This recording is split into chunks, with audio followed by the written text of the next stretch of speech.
You are now listening to the Curtis King Podcast.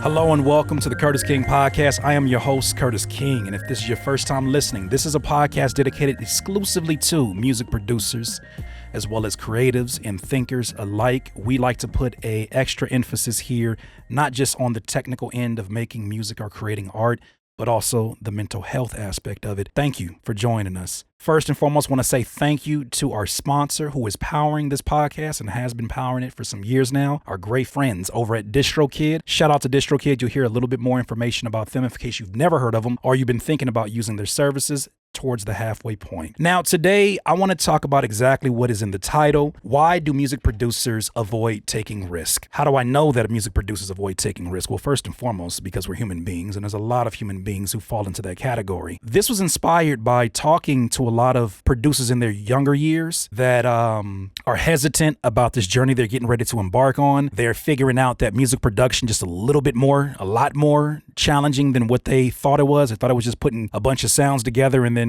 all of a sudden they'd be that producer that everybody wants to go to. They get placements and all these other things. As they've sat with the process, as they have gone through it and they see it for what it really is, there's a bit of discouragement that you can hear in their voice when they ask certain questions, when they ask me certain questions in live streams. They'll ask me things like, Curtis, is this particular thing in the producer community worth it? I'll give you an example. Back when ClickFunnels was a thing that every producer was, considering or jumping on, they would ask me based upon the people that I interviewed, hey, Curtis, is ClickFunnels, be real with me, is ClickFunnels really worth it? And the first question I would have for them is, have they tried it? And they'd be like, no, I just want to know if it's worth it based upon my personal experience with it to kind of shortcut the process. And I never thought that was a accurate way to gauge whether or not something is good for you or a good fit for you. But I understand where it comes from, right? This is part of mentorship. Mentorship is here to help you cut down years of struggle that otherwise, without direction, you would have endured. I don't always think that's a bad thing, though. If we're just speaking aside from this topic, I don't think that's always a bad thing, but we'll talk about that for another day. But as I answer these questions, I'm always asking myself, okay, yeah, they're asking if this thing is worth it. They're asking if a particular course that I've taken or a course that I'm putting out, is it really worth it? And I always wondered, what is at the root of that question? And I cannot help but feel like at the root of that question is fear. So if it's fear, what type of personality types have that fear and how deep does it go? And for some reason, I was moved to pick up this book, one of my favorite books, Failing Forward by John C. Maxwell. Brilliant book. I think you'd love it, especially for those of you that still struggle with fear and taking chances and taking risk. There's a section in here that I really want to expand upon where he talks about risk and how everything in life is literally risk. And you cannot avoid it. And you should not want to avoid that if you want to accomplish the things that you say that you want to accomplish. The first part of this says, the reality is that everything in life is risky. If you want to avoid all risk, then don't do any of the following. Don't ride in an automobile. They cause 20% of all fatal accidents. Don't travel by air, rail, or water. 16% of all accidents result from these activities. Don't walk in the street. 15% of all accidents occur there. Don't stay at home. 17% of all accidents happen there as well. It's not funny, but it's funny because it's not funny, but it's funny. Then he goes on to talk about two different personality types, and I want you to pay attention to where do you think you fit into? Not ideally, but what do you really fit into? When it comes to taking risk, I believe there are two kinds of people. Those who don't dare try new things and those who don't dare miss them. Marie, from each category, starting from the people who don't even try to the people who don't dare miss the opportunity. First group, they resist opportunities. Second group, they find opportunities. First group, they rationalize their responsibilities. Should I really do this? It's always tomorrow. Second group, they finish their responsibilities. First group, they rehearse impossibilities. Those are the ones that are always looking for the problem instead of the solution. Why it's not going to work. I don't think it's going to work because, look at all these producers that are doing it. Those folks. Compared to the other folks that don't dare miss it, they feed on impossibilities. First group, they rain on enthusiasm. You damn Debbie Downers. The second group, they fan the flames of enthusiasm. First group, they review their inadequacies. I'm not that good on this. Second group, they face their inadequacies. First group, they recoil at the failure of others. Oh my gosh, did you see how much that must have hurt his feelings? I love that voice. Second one, they figure out why others failed. They see the lesson. First group, they reject the personal cost involved. Second group, they finance the cost into their lifestyle. First group, they replace goals with pleasure. That's a big one. Second group, they find pleasure in the goal. Rewind that if you need to. First group, they rejoice that they have not failed. Second group, they fear futility, not failure. First group, they rest before they finish. Second group, they finish before they rest. You see where this is going? First group, they resist leadership. Second group, they follow leaders. First group, they remain unchanged. Second group, they force change. First group, they replay the problems. In their mind, they're replaying the problems. Second one, they fish for solutions. First group, they rethink their commitment. Second group, they fulfill their commitments. And then once again, the first group, they reverse their decisions, like they're always indecisive. And the second one, they fulfill their commitments. And then John C. Maxwell basically concludes that these are the models for both of the groups. For the group that won't even dare try or take risk, they would say something along the lines of, I would rather try nothing great and succeed than try something great and risk failure. While the other group, the ones who do take chances, say, I would rather try something great and fail than try nothing great and succeed. John C. Maxwell was spitting. Do you see yourself in any of those categories? It's okay if you see a little bit in both. I think a lot of people may fit as in certain scenarios. You may not see yourself as being the Debbie Downer in a situation. You may not see yourself as being the pessimist. You may see yourself as being the realist. And because of that, you're not able to see the lens that other people may have on you. But do you see yourself in those categories? Can you see how this can be problematic as well?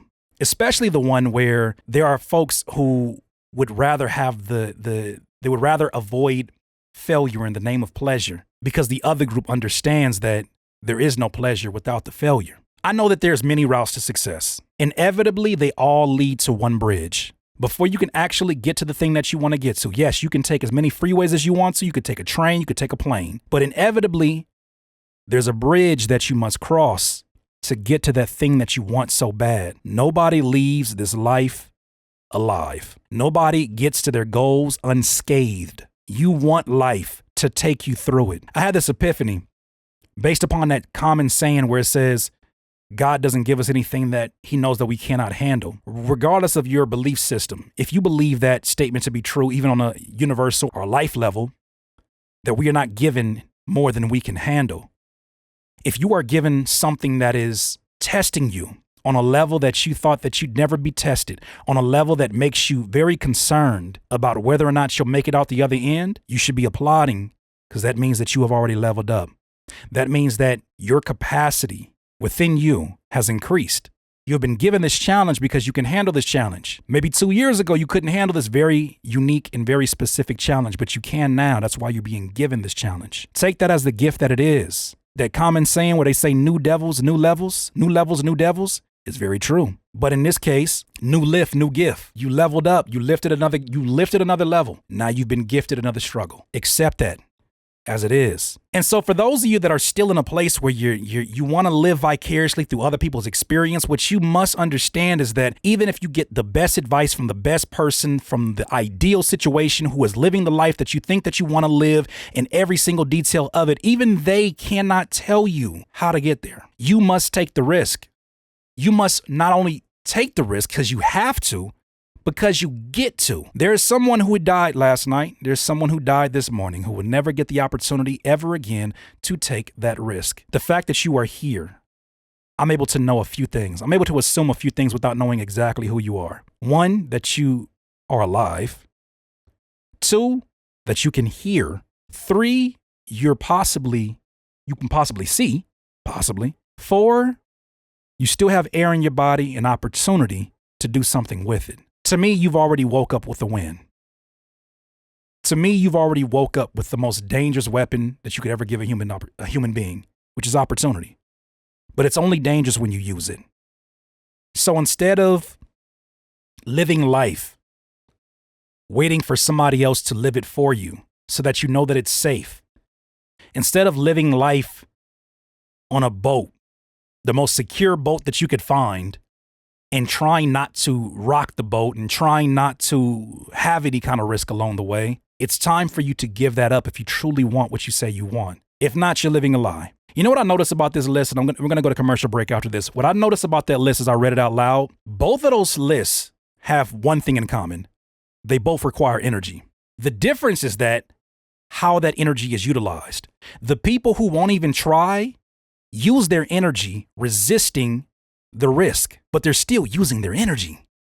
The first category, they put all of their eggs into the basket of, if I don't try, I can never be disappointed. But guess what? Even that still requires energy. Even the people who are the Debbie Downers who see the problem in every solution, that requires energy. It requires brain power to figure that out. While the other folks, it's not that they're ridiculously optimistic and just extraordinary human beings. They just understand one of the secrets of life, in that if you keep moving, something new has to happen. If you keep trying things, something new has to happen. You are not going to get to that quality life, that quality goal, that quality placement, that quality independence, that quality music, that quality sound through just focusing on quality. You're going to have to go through quantity to get there. If you have questions about the science on that, I highly suggest you watch one of the last episodes we have from the last season with Stephen Kotler. He talks about the science that is behind that. It's really remarkable stuff, but you cannot cheat the grind. When you cheat the grind, you are cheating no one except for yourself. And when you don't have the things that you feel like you deserve, you can tell everybody else the story that you want to tell them, but you cannot lie to the grind. You cannot lie when it comes to risk taking and what you think you cannot lie about that. Take your risk. In the second half of this, we'll discuss how I feel video game culture might have influenced some of this instant gratification, but we got to take a break to talk to our friends over at DistroKid. See you in a second. Music producers, something I talk about pretty frequently is the necessity of having multiple streams of revenue as an independent music producer. Not only for when you're actually producing, but what about those days after you stop producing? You got to make sure that you have streams of revenue that are going to live on even further than your current career. That being said, one stream of revenue that I think gets often overlooked is music distribution, aka streaming. Getting your music on Apple Music, getting your music on Spotify, etc., etc. Now, the number one spot that I go to make sure that I distribute my music properly and ensure that I get my music to every store possible is DistroKid at distrokid.com. I know you've heard me speak about it multiple times on my YouTube channel, but I gotta tell you, there's a reason why it's the number one that I go to. For $19.99 per year, I can upload an unlimited amount of music throughout the year. As producers, you know we make an abnormal amount of music in comparison to songs that get created, so it's important that you use this as a consistent stream of income. If you'd like to sign up to DistroKid today and get your music to every major distributor, go to distrokid.com/VIP/Curtis King to get 7% off. Thank you once again to our friends over at DistroKid. Let's get right back into it. Here's a quote from Elbert Hubbard. "A failure is a man who blundered, but is not able to cash in on the experience."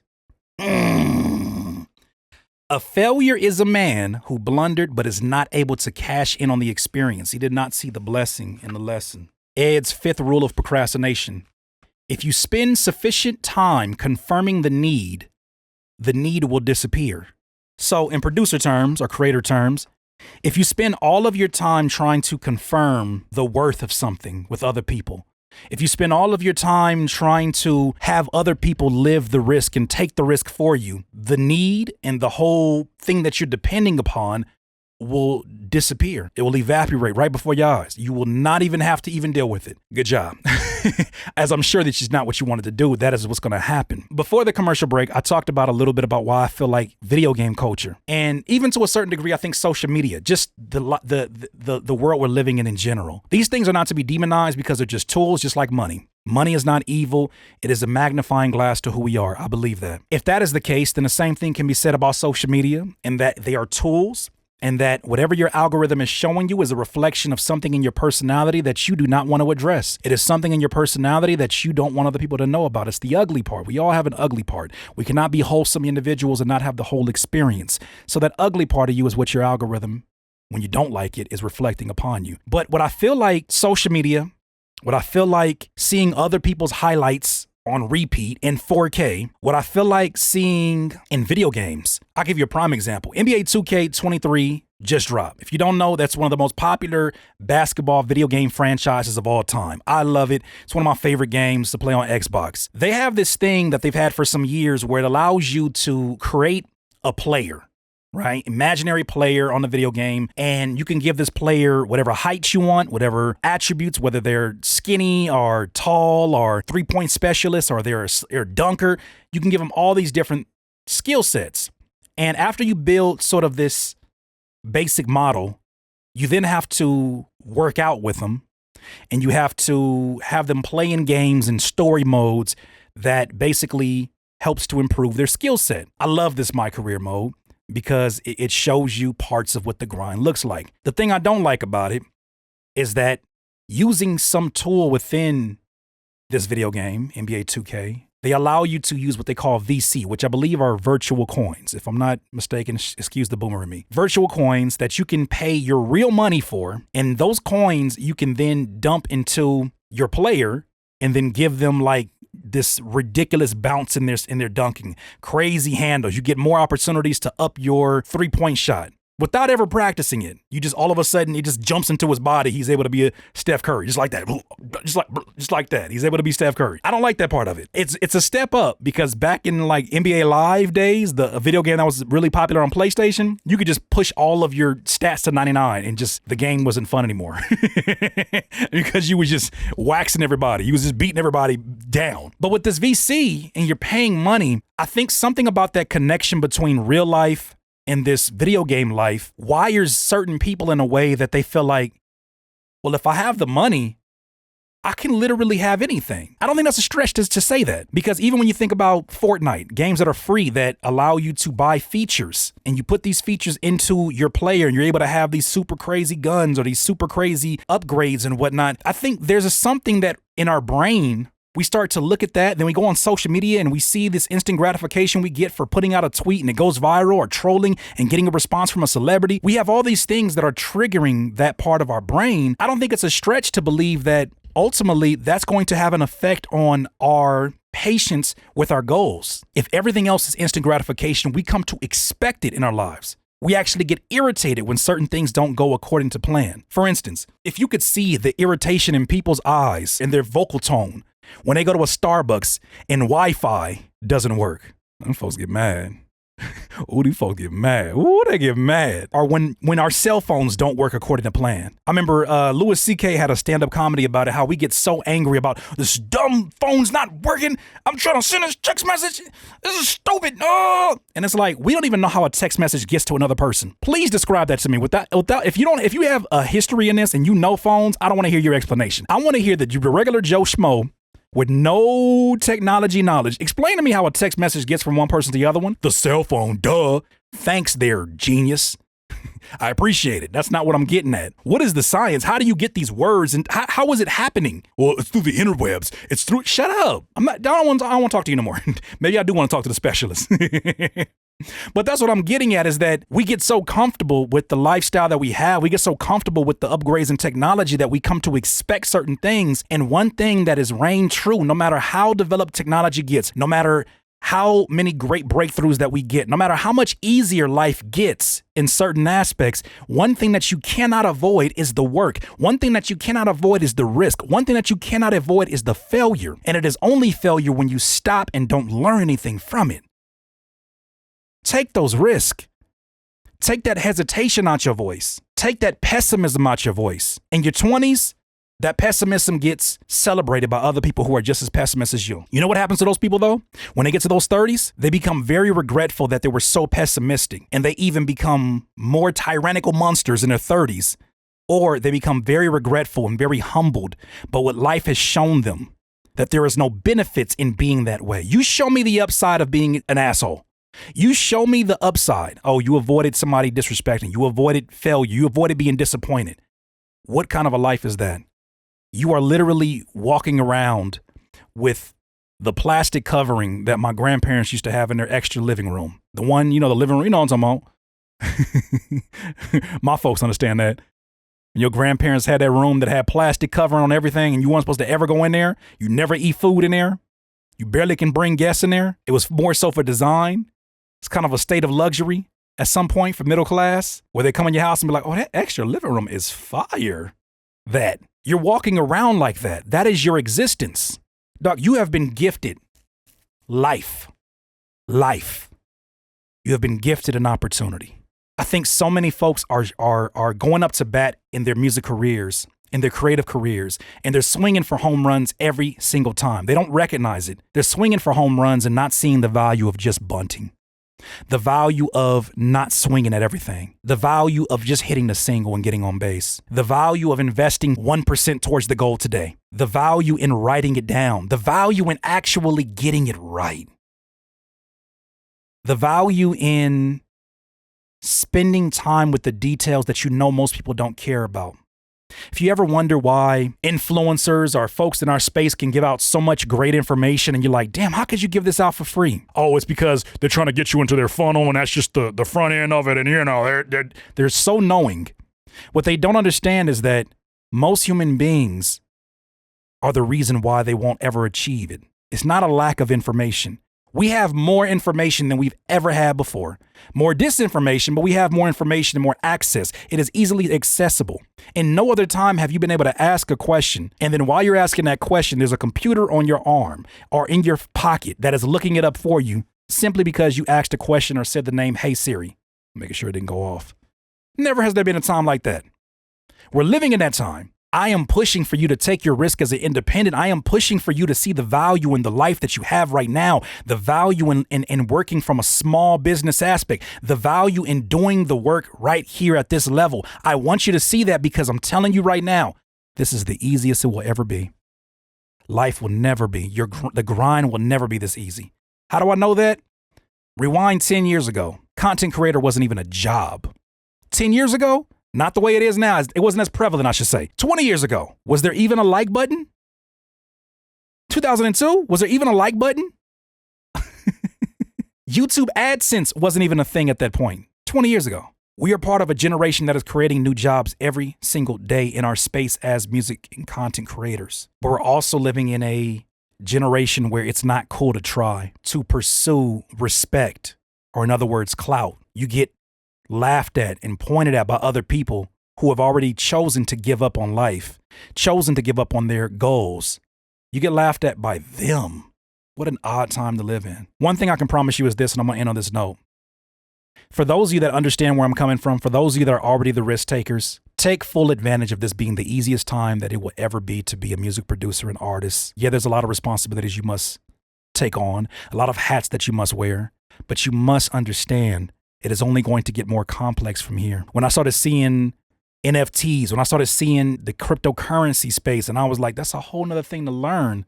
I can only imagine what comes up in the next 5 or 10 years. We literally get paid nowadays, my friends. Some of us do, to just post up 30-second videos. Do you know what the 20-year-old me, I'm 37 now, do you know what the 20-year-old me would have done with that?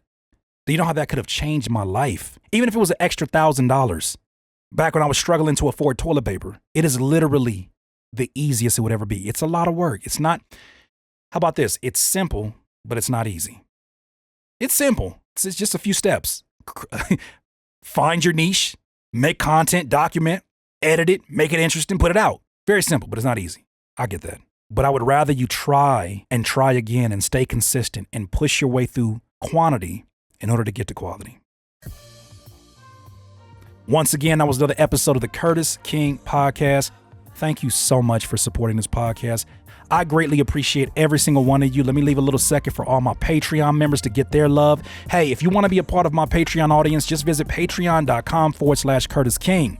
Also, don't forget about our friends over at DistroKid. If you want to distribute your music to all over the world, definitely sign up. I have the link down there in the description. I appreciate you so much. This is episode 100, ladies and gentlemen. I didn't have nothing special planned for it. I'm just glad that we have made it to 100. All these years of podcasting, I never would have imagined that it would have equaled out to the joy and fun that we're having. We're still changing camera angles and stuff like that. But like I always say, in this life, you will not be full of life until you decide to live life to its fullest. Once again, it's Curtis King of the Curtis King Podcast. Have a good one.